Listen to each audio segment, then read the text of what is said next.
Also, by the way, looking at Magnus there, Who's what early in we the did board. not get to speak to him yesterday as he left the building before getting interviewed, but wondering how he feels about that terrible game yesterday. By his standards, he was cold-cut busted on the board. If Grishik had just found a couple of moves, Magnus would have just been nailed to a wall. But Grishik made some inexplicable errors and allowed Magnus to come back and save the game. Will that give him a sense of relief? He didn't lose. Well, I'm sure he's relieved, but he can't be happy that he got into such a precarious position as the #1 player on the planet. But maybe it'll give him a bit of confidence, the luck he needed to keep himself in the race. A loss would have been devastating. His chances would just simply have taken such a big hit. Now he gets a chance to right the ship, and there's the handshake between the numbers 1 and 2 in the world. This should be a simply epic matchup for sure. And a gorgeous angle here on Spectrum Studios. Shout out. This is a really epic angle for the epic matchup. I love it. This is kind of like it looks like a bit of like a fisheye look. Exactly. Oh, I love it. Apparently, they got some new cameras. They got some new cameras. They were bragging about anything to make the production even more excellent than it is, which is very hard to pull off. But they're trying. They're going in there. They're dipping in there and getting all the good stuff for us. Well, I love it because this game, everybody's been talking about it, and adding the drama to it visually, that we know conceptually, we know historically, this is so important. So I love to see that depicted on the screen as well, as we see Fabiano adjust his pieces. Now for some predictions before they make their first moves. Yaz, what's the opening going to be? English/D4. In other words, here I expect an English type of opening with a transposition to some D4. So it could be like knight F3, D5, C4, E6, D4. You know what I'm saying? That kind of a.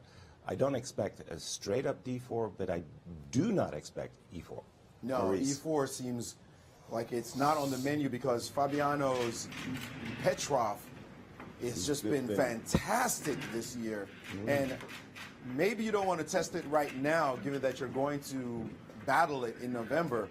But E4, E5, knight F3, knight F6, and going into that Petrov that he just seems incredibly comfortable with, does not seem like it will happen today. Go ahead and start race clock. No. All right, I'm going to go with E4. There's Harry Benson right there at the bottom of the I'm going to go with E4. Okay.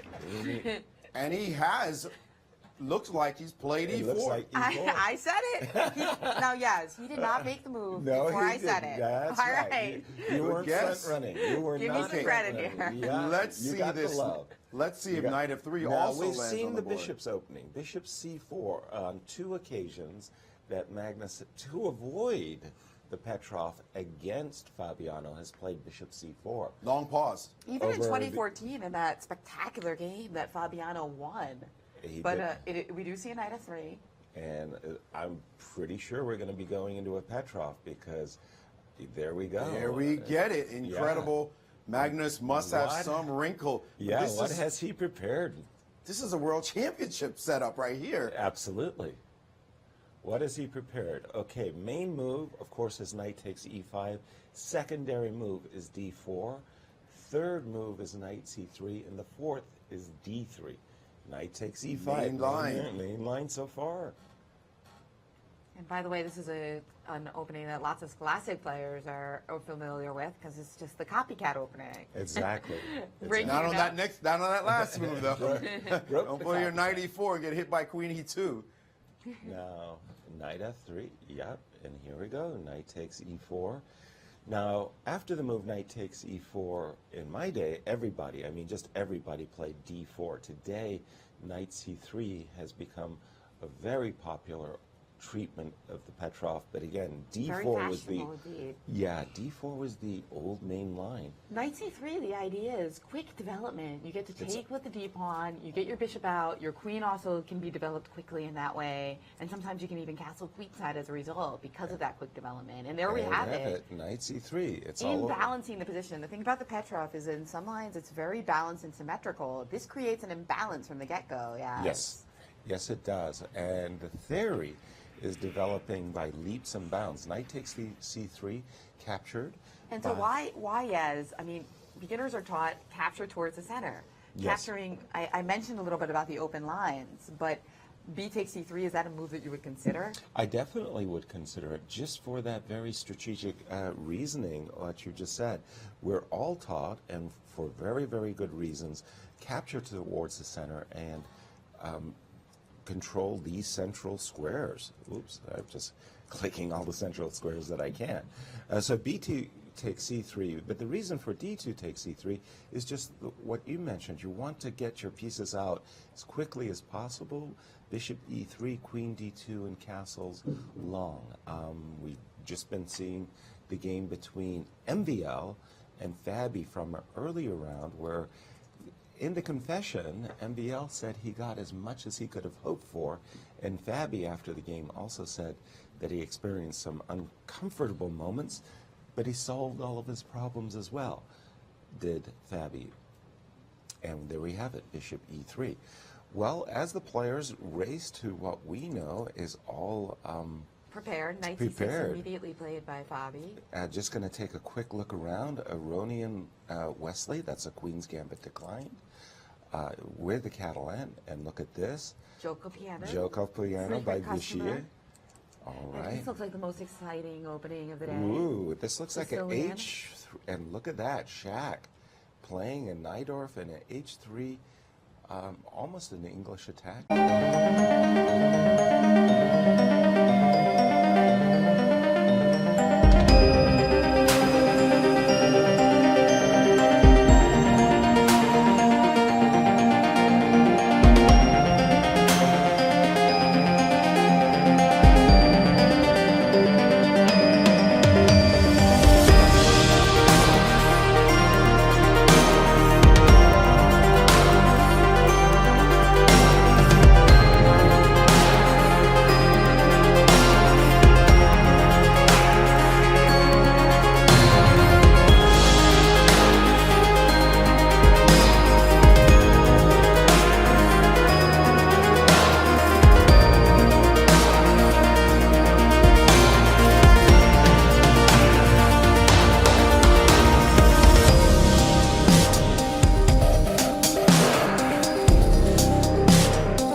Magnus could play knight c7 and say draw. There it There is. we have it. A draw agreed between Magnus I can't- Carlsen and Fabiano Caruana. Magnus calling the draw. We see arbiter Boyd Reed there officiating the claim. And look at that. Fabiano Caruana retains his +2 clear lead in the Sinquefield Cup. And that being said, Sinquefield Saturday did not disappoint. I think they're analyzing the game, not arguing about the result. No, the result is clear. Yes. It's a draw. They're discussing the game itself. What an incredibly well played game, Yaz. If we have this in store for us in London, a dramatic, well played, feisty battle. Right. I think that London is going to be a world championship for the ages. I absolutely agree. It'll be a fantastic match, no question about it. And I think that the two best players in the world, number 1 and number 2, will be facing off after this. If this is any example of the kind of chess they're going to be playing in London, it's going to be And great. the arguments we're going to get into over that one. Look, this stuff is just so rich in psychology. I'm still a little bit confused. I would like to ask Fabi if he knew that Rook E6 was a threefold repetition. I suspect he didn't. But boy, man, when we saw the move F5, let's be brutal.